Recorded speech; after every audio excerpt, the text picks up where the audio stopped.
Ever wondered why Amazon, the titan of e commerce that revolutionized the way we shop, couldn't make it in China?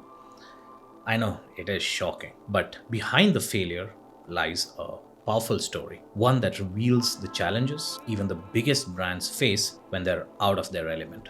Today, I'm taking on a journey through Amazon's struggle in China. We'll uncover why this trillion-dollar giant lost its foothold in a $2 trillion market. And what's even more surprising, it's a story of missed opportunities, local competitors, and lessons we all can learn. It all began in 2004 when Amazon made a bold move to move into China. They acquired Joyo.com, an online book retailer, for $75 million, dollars, confident that their brand, along with their tech driven approach, would resonate with China's massive market. At first, things did look promising.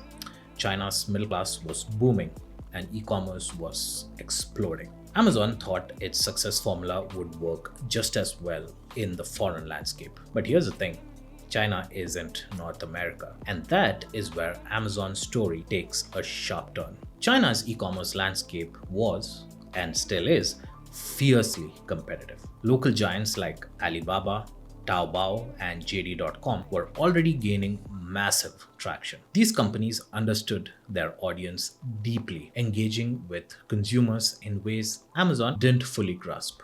Take Alibaba, for example. They didn't just sell products, they created experiences. Singles Day, November 11th, became the ultimate shopping event, something Amazon didn't participate in the same way. Meanwhile, competitors like JD.com were building out rapid delivery networks and partnerships with foreign brands that consumers loved. Amazon, however, struggled with cultural barriers and regulatory issues. Their main offerings, like the Kindle, took years to get approved, and this delay, it was costly. This is where Amazon's downfall is a lesson for all of us. The Chinese market is incredibly tech savvy, but it's also uniquely local.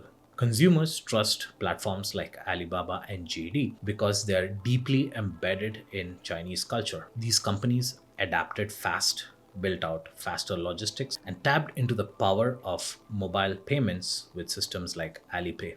Amazon didn't build these connections as strongly, and their logistics couldn't compete.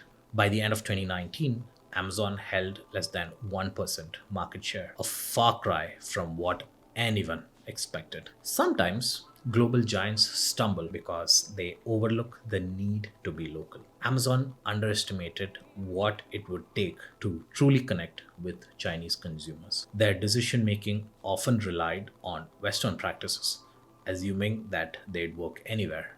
But in China, e commerce isn't just about selling, it's about community, cultural resonance, and speed. And the lesson is one that we can all take to heart, especially if we are trying to expand into new markets. That brings me to a question for all of you brand owners and e commerce leaders out there. Are you ready to grow globally and avoid these pitfalls? Well, at Zena, we help e commerce brands thrive on platforms like Amazon and Walmart by harnessing the power of AI and insights from a team of industry experts. We are here to make sure you don't miss out on those valuable connections with customers, no matter where they're located. So, what can we learn from Amazon's story in China? First is know your audience better than anyone else. The second, do not assume what works at home will work abroad. And third, adapt or get left behind. But here's what I want to know from you.